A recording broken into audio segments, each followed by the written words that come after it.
más interactiva.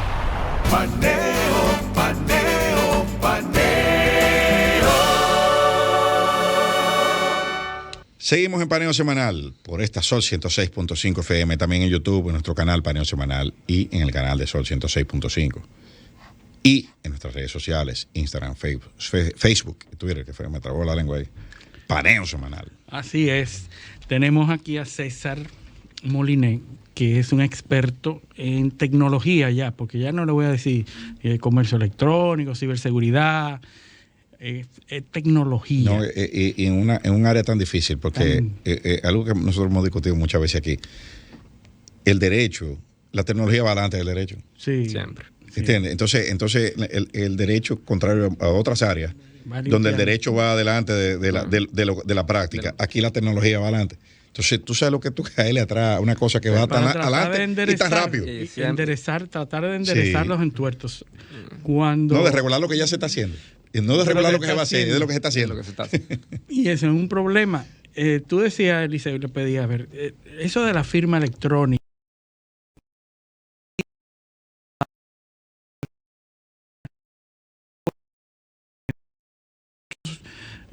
Ciudadanos que son tecnólogos y que les gusta la tecnología, les gusta avanzar. ¿Qué hacer para obtener su firma electrónica y qué le permite esto? Bueno, mira, básicamente, ¿qué te permite hacer? Te permite hacer prácticamente llevar a cabo cualquier tipo de transacción electrónica de manera segura. Obviamente, todo el tema desde asegurar por supuesto, o sea, el triángulo de la ciberseguridad permite asegurar, por ejemplo, la integridad de tus documentos y de tus mensajes de datos. Te permite al mismo tiempo, o sea, tener confidencialidad de los mismos. Pero lo más importante de todo es que te da seguridad jurídica. ¿Por qué? Porque de acuerdo a las previsiones de la ley, todo lo que yo firmo con una firma digital es como si lo hubiera firmado en mi puño y letra. Y por tanto tengo esa presunción legal de que ciertamente si tú y yo celebramos un contrato y ese contrato está firmado digitalmente, yo puedo hacerlo valer en justicia y voy a tener, por ejemplo, la reparación necesaria en ese caso. Eso por un lado. En cuanto a dónde se pueden conseguir, hoy en día aquí en República Dominicana hay más de 7 entidades de certificación. Pueden entrar a la página de Indotel, en la sección de firmas digitales, hay un cuadro donde están todos los servicios, no solamente los servicios que ofrecen, sino la información de contacto, y ahí pueden elegir el proveedor que mejor les convenga. Puedo decir, todos son buenos, todos tienen, por ejemplo, particularidades o sectores específicos a los que se enfocan, así que esa sería mi recomendación. Estamos muy lejos de un comercio sin papel en República Dominicana. ¿Qué tan lejos estamos? ¿Qué tan lejos estamos? Lo que pasa es que ahí tú te pones a ver, hay una gran parte del comercio que se hace sin papel, pero todavía hay barreras. A mí me gustó ahorita el principio que tú hablabas del tema de Contraloría. Por ejemplo, una de las cosas que se está tratando de hacer es cómo digitalizamos la Contraloría General de la República. Claro. ¿Por qué? Porque eso transversalmente al Estado, ¿qué hace? Todos los pagos del Estado tienen que hacerse de manera digital. Por supuesto. Claro. Y tú no, o sea, imagínate tú la cantidad de papel, la cantidad de toner, la cantidad de insumos que tú le pudieras ahorrar al Estado. Como está avanzando, ya hay computadoras en el sitio. Exacto. Un poquito más. Hay un poco más. Sí, hay muy buenos sistemas. Pues la clave la tiene fulano que se fue. O sea, porque aquí así, es un token que tiene el otro también. Son los dos que tienen juntarse. No. Entonces, ¿qué tan cerca estamos? Mira, un ejemplo que a mí me fascina fue uno que pusieron ahora recientemente el banco digital Quick. Es un banco yo totalmente soy usuario sí. y tengo mi cuenta, mi tarjeta, todo. Pero lo que te digo, entonces, y excelente servicio. Entonces, al final de cuentas, a mí lo que más me llama la atención es que aquí la única limitante es la que tú como persona, tú como empresario, entonces colocas. ya Popular lo hizo. Entonces ya todos los bancos tienen ya la autorización para hacerlo. Porque aquí nada más hace falta uno. Y siempre tiene que ser o Reserva o Popular que lo haga. Son los más grandes. Para que los otros entonces digan, ok. Bueno, BHD siempre ha ido adelante en ese tipo de cosas. Pero los neobancos es el futuro. Pero lo que oye, mira, tú sabes que aquí hay un modelo de negocio, el factoring, por ejemplo, la compra y venta de facturas, por ejemplo. El Reserva tiene, que yo sepa, más de 10 años haciendo factoring totalmente electrónico con firma digital.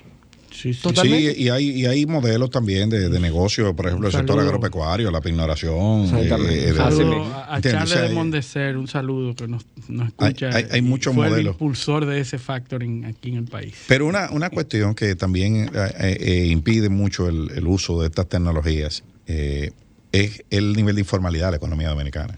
Eso. Una economía que es un 58% informal.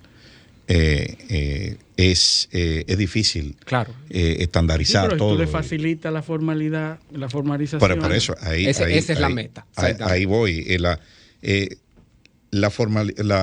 uso de la tecnología permite la captura de datos, Ujú. de data, de saber qué tú haces, cuánto tú mueves, por dónde. Y esa sería una herramienta ideal Valorar para regalo poder y- formalizar a todo el mundo y obviamente aumentar la recaudación en el Estado, demás. Y yo creo que es por ahí que la gente lo ve y dice, bueno, no, yo no quiero computadora porque No, ven lo que yo estoy moviendo. tú sabes que hace un par de años yo tenía ¿Tú entiendes? una, O sea. una persona muy estimada que estábamos hablando de eso mismo y me decía, oye, mira, yo conozco un señor que tiene 8,000 cabezas de ganado ahí. Ujú. Y el tipo su negocio entero lo maneja de una libretica que tiene aquí en el bolsillo. Sí, sí. Y no se mete con Exactamente, banco. el de que yo, ¿para qué necesito yo una Claro. computadora? Yo sé que yo tengo 700 cabezas aquí, que me deben 3,000 por allí, que tengo... Exacto. Sí, sí. Entonces, a ese público que de alguna manera hay que llegarle para que eventualmente sí entienda que hay No posibilidades. hay gente que tiene un puesto de lo que sea en una esquina, que fría empanada, vende chicharrón, ese tipo te vende 200,000 pesos al día o 300,000. Sí. Tú sabes, o sea, y Pero más de el ahí. país necesita eso. Pero no necesita se sabe. facilitarle a esa gente de manera transparente que esa gente se formalice, aunque sea electrónicamente, que no va a cambiar nada, va a seguir exactamente igual, pero va a transaccionar o va a reportar o va a registrar. También hay un tema de escolaridad, hay un tema, son muchos temas. Ahora, aunque donde se está dando más la revolución digital, ustedes me corrigen, que tienen más conocimiento de eso que yo, es el continente africano. O sea, Bueno, en todos los sitios. y son países, o sea, el nivel de uso de portales para hacer transacciones financieras, en temas de telecomunicaciones y demás. Porque es que esa tecnología le llegó a ellos probada y lista. Claro, es decir, le llegó a Nigeria, después. esos Todos países, fuimos Zimbabue. dando tumbos y fuimos adoptando una tecnología y después olvidándola y volvimos y fuimos yendo Aunque ahí con la llega. tecnología. Pero ahí llega todo como debía. Pero ahí también tú tienes el contexto geopolítico de que China está metida de cabeza ahí. Exacto. Y está llevando toda esa cosa que ellos están haciendo, ya la están Está llevando invirtiendo. No, y que además de eso también ha llegado, por ejemplo, en el sector financiero y comercial, por la devaluación masiva. Había que llevar un camión de billetes. Entonces era más fácil pagarse a través usando aplicaciones electrónicamente. Bueno, el papel de China es vital, sobre todo en la desdolarización de la economía que ellos plantean, que quieren hacer en China. En África están invirtiendo tanto. Y oí la semana pasada a un primer ministro, creo que era de Etiopía o de uno de esos países del norte de África, y dice, a nosotros nos conviene utilizar el yuan y olvidarnos del dólar. El dólar no trae problemas. El yuan le conviene a ellos económicamente. Bueno, lo que pasa también es Entonces, un tema a nivel sector. a nivel demográfico. Aquí hay dos regiones del mundo donde la población está creciendo y que serán los mercados de consumo primario. Sí. India y el continente africano. Contrario a lo que está pasando en Asia, en el resto de Asia, en China, en Corea, en Japón, la población está decreciendo. Y en Europa, ahí está aumentando. Claro. Y está elevando su nivel de vida. Entonces son los mercados de consumo del futuro. Nadie miraba para allá porque no tenían poder de compra, pero ya sí. Claro. Entonces, Vamos a hablar de protección de datos. No, claro. Y después ciberseguridad y no quiero que se quede la inteligencia artificial. Es una parte normativa interesante que trae muchas preocupaciones. Pero protección de datos, porque hablábamos hace un rato de que aquí en cualquier institución financiera o de servicios te toman la huella, te toman la copia de la cédula, te tiran fotos. Prácticamente tienen en sus manos todos los elementos que conforman tu identidad. Y con los peligros que eso trae, además tampoco estamos seguros de cómo manejan esa data. esa gente? Total. ¿Cómo podemos hacer para cambiar eso? Bueno, ahí exactamente, ahí tenemos un largo camino que recorrer. Porque ahí lo primero que tú tienes que tomar en cuenta es que aquí en Dominicana no existe, hay disposiciones, por ejemplo, de protección de datos que van desde la Constitución hasta leyes sectoriales que tocan, La base de datos. exacto, que tocan temas puntuales. Por ejemplo, la misma Constitución, dentro del artículo 44, te dice que tú tienes derecho, por ejemplo, dentro de la esfera del derecho a la intimidad, tú tienes derecho a la protección de tus datos personales. Crea también la figura, la del recurso de la habeas data, creo que en el artículo 70, si no me equivoco, 70, pero sí. hasta ahí se queda. Luego, entonces, tú tienes leyes, por ejemplo, que van desde la ley de SIDA, por ejemplo, que prohíbe el tema de las pruebas La HIV divulgación. para el tema de trabajo, etcétera, etcétera. Tú tienes la ley de salud, que vela por la protección del expediente médico de los pacientes. Tú tienes, bueno, la misma ley de telecomunicaciones, te habla del secreto y la inviolabilidad de las telecomunicaciones. Tú tienes la, ¿cómo que se llama esta? La ley monetaria y financiera, que habla del secreto bancario. Pero no había hasta ese momento una legislación como que Transversal, que abarque todo. que abarque todo Ley y marco. que obviamente que tenga un buen nivel de protección, porque una cosa es lo que me protege esta ley, pero después, ¿qué pasa con todo lo otro? Entonces se crea lo que es la ley de la protección integral de datos personales, que se aprueba en el año 2013. El problema es que esta ley básicamente establece una serie de principios y de derechos de alguna manera, pero solamente venía a llenar un vacío que se había generado por el mal uso que se le daban a los datos personales en los buros de crédito. Es como reacción a un problema. Exactamente. Sí. Es básicamente, o sea, sí, hay un problema en ese momento, bueno, tal vez yo no sé si ustedes se recuerdan, pero en ese momento está el tema de los buros de crédito, de la estafa, de todo, Sí, que sí, todo sí, el del mal mundo te uso, podía que todo el chequear. mundo podía chequear a todo el Exactamente, mundo. como si nada, y había realmente una violación rampante de tu intimidad como tal. Entonces se crea esta ley, pero el problema de esta ley es que... Y se hizo un lobbying también para que no fuera más drástica. Exactamente. Pero entonces ahí que viene. Tenemos una ley, pero no tenemos nadie que la aplique. Por ejemplo, esta ley aplica, por ejemplo, para los buros de crédito. Y si tú tienes un problema, tú vas a la super de banco. Para el resto de los mortales, tú tienes un problema con algún problema de protección de datos personales en cualquier otro sector, cualquier otro ámbito de tu vida, la única acción pendiente que tú tienes es una acción de habeas data ejercida a través de un amparo en el Tribunal Superior Administrativo.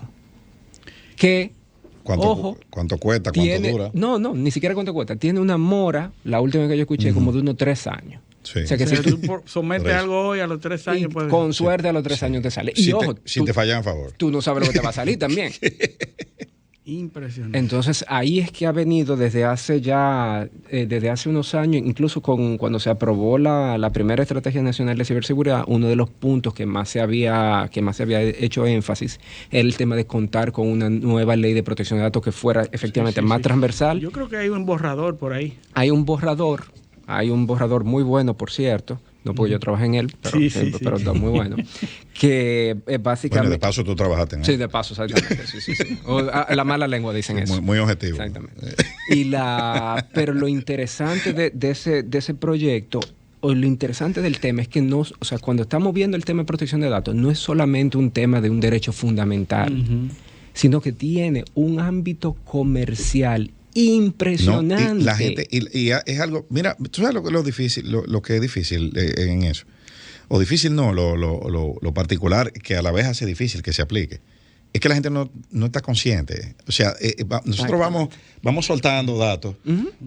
Óyeme, esas aplicaciones de pedir comida. No. Terrible. O sea, óyeme, ¿tú sabes dónde tú vives? Tienes tu tarjeta de crédito, tu teléfono, tu correo y tu dirección.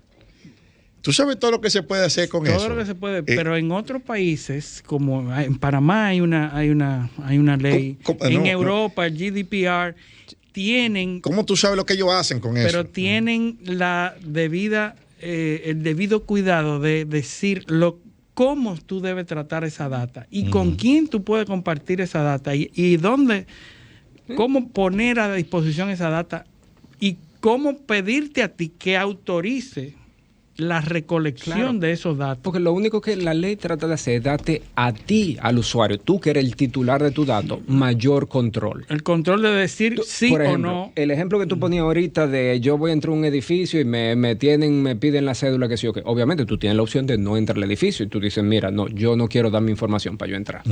Por ejemplo. Pero ¿qué pasa cuando tú te ves en una situación, ponte tú un negocio jurídico donde tú obligatoriamente tienes que dar algún tipo de información? El hecho de que tú la des, entonces te da cierta garantía a ti legales de que esa información no va a ser maltratada, que esa información no se va a divulgar de una manera... Es como, por ejemplo, lo de los bancos con la huella digital, para cambiar un cheque, por ejemplo. No, eso es absurdo, porque yo no sé lo que pero curiosamente tú sabes que eso lo cambiaron.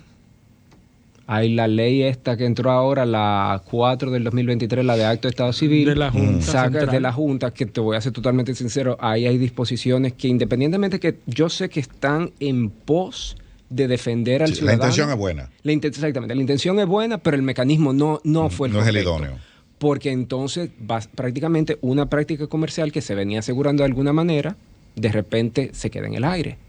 Sí. Y entonces, ¿ahora qué hacemos? Sí, pero fíjate lo que pasa, es que hay que hacerlo bien desde el principio. Entonces, hay servicios que la misma Junta Central Electoral, como organismo encargada del registro civil, ¿verdad?, maneja datos. Y antes, tú ibas a cualquier sitio y te comprabas el padrón. Y eso, el registro nacional de ciudadanos se vendía y se costaba 25,000 pesos. Ya por suerte no se puede. Y ya no se puede, estamos avanzando, ya tú no lo puedes tener. Ahora, todavía tú puedes suscribirte a un servicio que la Junta te da y te entrega una cantidad de datos X, ¿verdad? Pero ¿qué pasa? Nada te exime o te obliga a desechar esos datos tan pronto tú consultas. Lo que pasa es que ya ahí entonces que entra el gran tema de, por ejemplo, tú como organización de tu proceso de tratamiento. Yo te puedo hablar, por protocolos. Sí, tu protocolo. Por ejemplo, tú tienes que tener, por ejemplo, si tú estás tratando datos personales, tú tienes que tener medidas técnicas y organizativas y procesales que te permitan, por ejemplo, el manejo de los datos personales.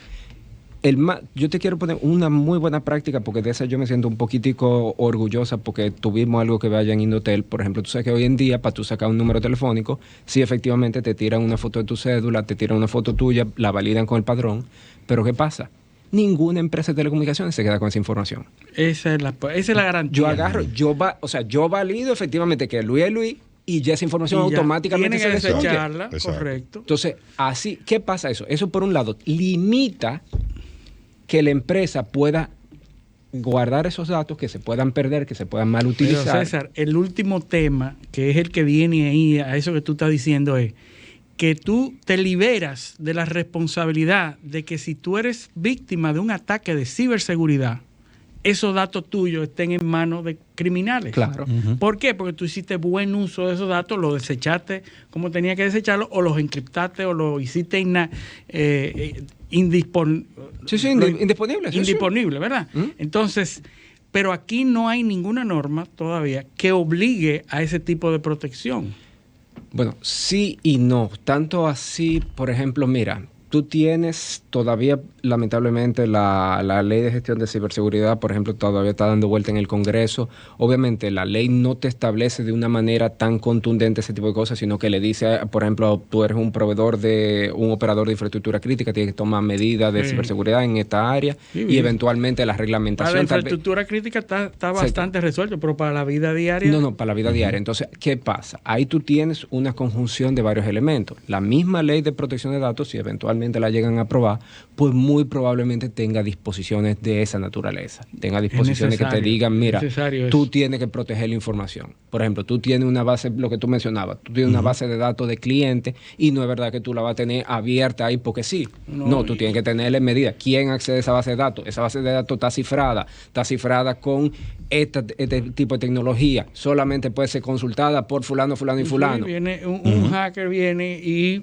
ese servicio de comida lo viola, se mete en el servidor, que probablemente está en una cocina, y ahí están todos tus datos. Y entonces qué derecho tengo yo. No porque yo no firmé, no porque esa persona no cumplió ninguna normativa, etcétera.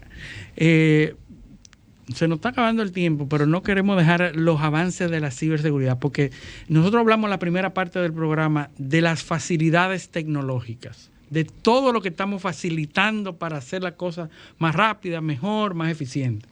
Pero resulta que eso va en contraposición a la ciberseguridad. Mientras más fácil nosotros la ponemos, más vulnerables son. Más vulnerables. Lo que pasa, ahí me voy a permitir de disentir un poco de ti. Es cierto que sí, que a medida que hay mayor uso de tecnología, se puede ser más propenso tratar de facilitar mayor exposición. El uso, sí. a sufrir de mayor exposición. Exactamente, tiene un nivel mayor de exposición. Pero al mismo tiempo, una de las mejores prácticas que se está llevando a cabo ahora es el tema de, por ejemplo, la seguridad y la privacidad del diseño. Donde básicamente, al momento de yo diseñar un producto, un servicio, por ejemplo, tecnológico, yo tengo que tomar en cuenta desde el diseño, en todos sus aspectos, las preocupaciones de seguridad y las preocupaciones de privacidad. ¿Para qué? Para tratar de hacerlo más seguro. Para que cuando ese producto te llegue eventualmente a tu mano, te garantizado. Tal vez no esté garantizado, porque nada en la vida es seguro, pero tenga el menor nivel de riesgo posible.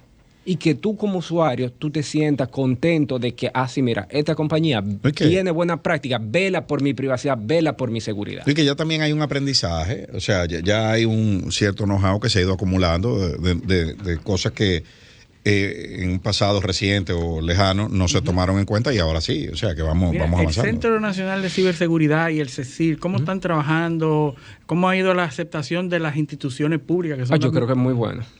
Sí, por lo menos, en mi opinión, y te digo, tal vez yo estoy un poco parcializado porque trabajo mucho tengo una relación muy cercana con ellos, pero para mí yo creo que han hecho un trabajo, en el poco tiempo que tienen, por ejemplo, han hecho un trabajo espectacular, con recursos limitados. Con recursos limitados, e incluso yo te puedo decir que del 2018 para acá, la República Dominicana se ha convertido en un referente. Y no te estoy hablando de un referente regional y mundial. O sea, aquí hay muchos países que vienen aquí y dicen, mira, yo quiero aprender cómo que ustedes lo están haciendo. ¿Qué es lo que ustedes...? Y países que tú entenderías que son mucho más avanzados que nosotros. Sí. Bueno.